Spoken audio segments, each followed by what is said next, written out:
Hola, sean bienvenidos damas y caballeros a este maravilloso vídeo. En esta ocasión os voy a hablar del Lazarillo de Tormes, una de las obras más importantes de las letras castellanas. Voy a tocar todos sus puntos más relevantes para que podáis comprender la gran importancia que tuvo en su época. Sin más dilación, ¡a por ello! Oye, ¿no podremos hablar de algo más interesante?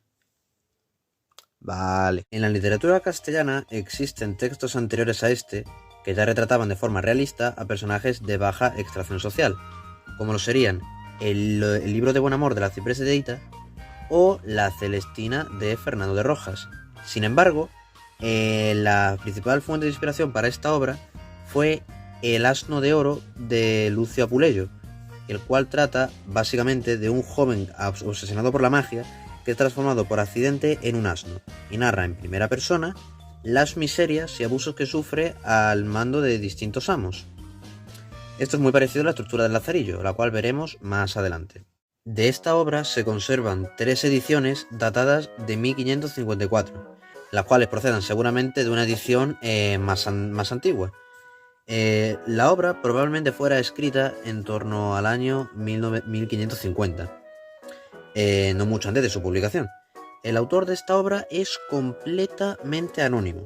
Se ha atribuido principalmente a 3 candidatos, que serían Juan de Ortega, Diego Hurtado de Mendoza y Alfonso de Valdés. También se ha barajado la posibilidad de que el autor pueda ser de origen converso o un humanista escéptico. Esta obra posee diferentes interpretaciones y lecturas dependiendo de cuál fuese el origen de su autor, como veremos también más adelante. La Inquisición entorpeció en su época la difusión de esta obra, debido a que poseía un carácter anticlerical. A pesar de esto, la obra tuvo una notable repercusión. Esto se puede comprobar sobre todo en la influencia que tuvo sobre 2 lectores que supieron ver con claridad las posibilidades que esta obra había traído sobre la mesa. Uno de ellos fue el mismísimo Miguel de Cervantes, cuyo Quijote bebe de muchos rasgos de esta obra, como lo son el realismo, la presencia de un antihéroe, el dinamismo entre los personajes, el tono humorístico e icónico, o incluso la mezcla que realiza entre la realidad y la ficción. El otro sería Mateo Alemán, que aunque menos conocido que Cervantes, escribió el Guzmán de Alfarache, obra desde la cual ya se concibió el subgénero de la novela picaresca, a la cual pertenece el Lazarillo de Tormes. Otra trascendencia literaria es la de considerarse como un germen de la denominada novela de aprendizaje, a la cual pertenecen autores tales como Charles Dickens, escritor de Oliver Twist o David Copperfield, entre otros. Obras en las que la personalidad de sus protagonistas es configurada a través de las experiencias que estos viven. La estructura de esta obra toma la forma de una carta en la cual el protagonista se dirige a un tal Vuestra Merced. En esta, el narrador, que sería el propio Lázaro, habla de los altibajos y dificultades que ha sufrido en su vida para justificar una situación actual de deshonor. Tras el prólogo, la obra se divide en 7 tratados, que cuentan con una estructura episódica. Bien, la obra se puede dividir en 3 bloques. En el primero nos encontramos con los 3 primeros tratados.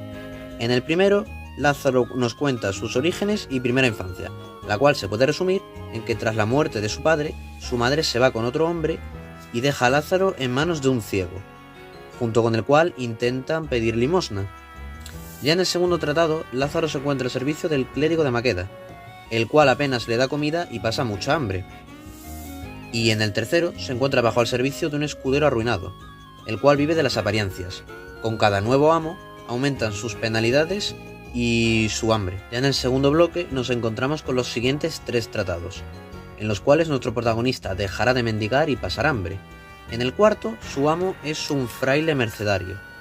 Y en el quinto, se encuentra junto a un vendedor de bulas, el cual se aprovecha de la inocencia de la gente.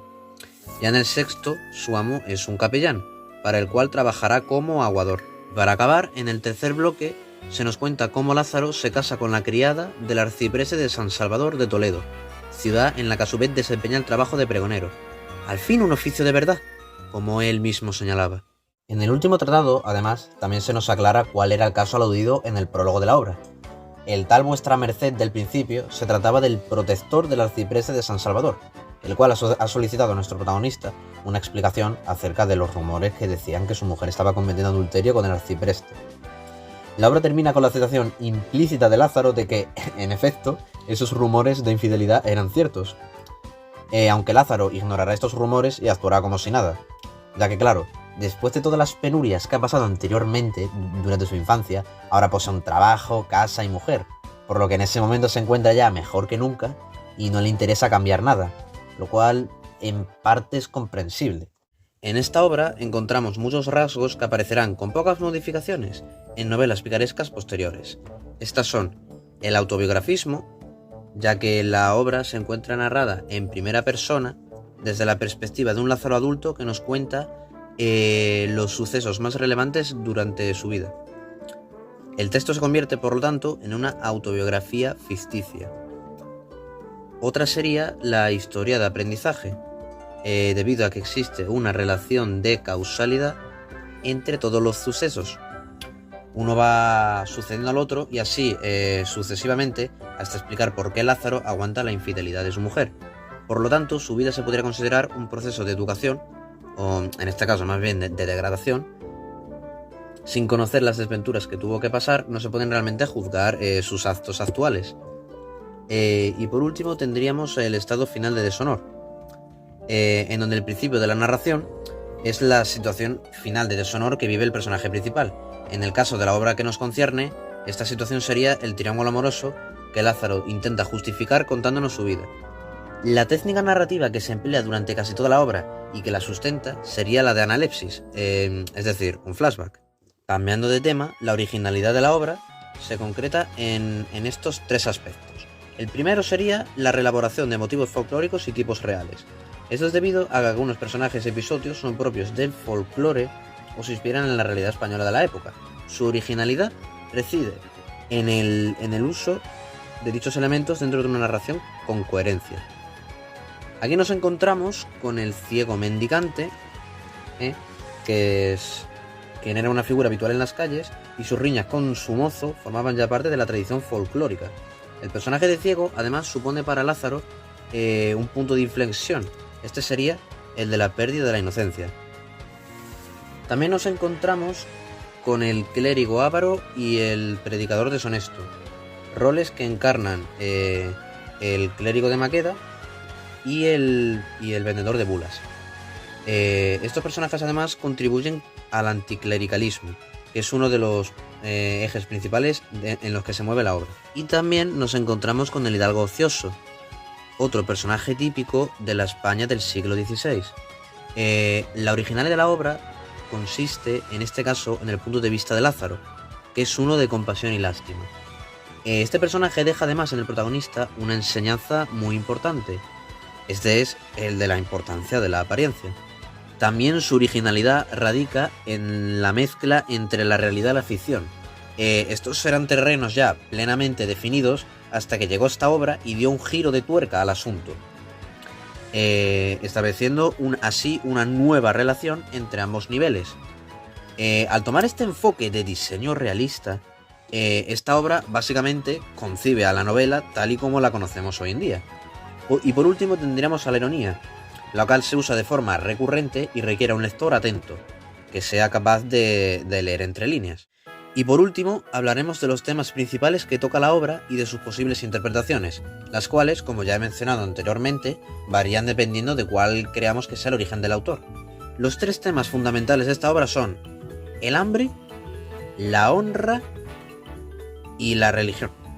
Con el tema del hambre se habla de la situación de miseria en la que se encontraba una parte importante de la sociedad española en aquella época, que condenaba a la población a una lucha por la supervivencia que acababa muchas veces en mendicidad o en delincuencia. Es probable que uno de los propósitos del autor fuera denunciar esa situación. En cuanto al tema de la honra, este se encuentra en la raíz que da pie a toda la narración y también en el tercer tratado, en la parte del escudero.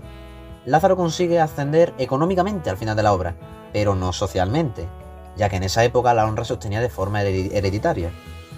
Desde esta perspectiva, esta obra criticaría a una sociedad inmovilista en la que se considera la honra como algo superficial que se funda en apariencias y linaje, y no en la virtud o mérito de la persona en concreto. Debido a esto, se ha intentado ver al autor como de origen converso. Y por último, en cuanto a la religión, todos los personajes que forman parte de la iglesia son retratados de forma negativa. Son unos hipócritas cuyos actos son motivados por la lujuria o por la avaricia.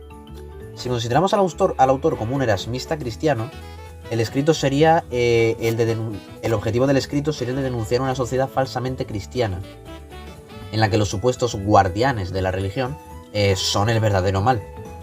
Aunque si vemos al autor como un mero escéptico, simplemente su objetivo sería el de criticar a la corrupción de la Iglesia. Bien, con todo esto dicho, El Lazarillo de Tormes es una de las obras de la literatura española más importantes de toda la historia. Puso sobre la mesa un nuevo abanico de posibilidades a la hora de crear historias que inspiró a muchos autores a realizar otras obras igual de importantes. Esta composición supuso una revolución no solo para España, sino para toda Europa, por lo que merece el ser recordada y estudiada para comprender su auténtica importancia y magnitud. ¡Fiu! Bueno, pues ya está. Al final no ha sido tan duro, ¿no, Olivia?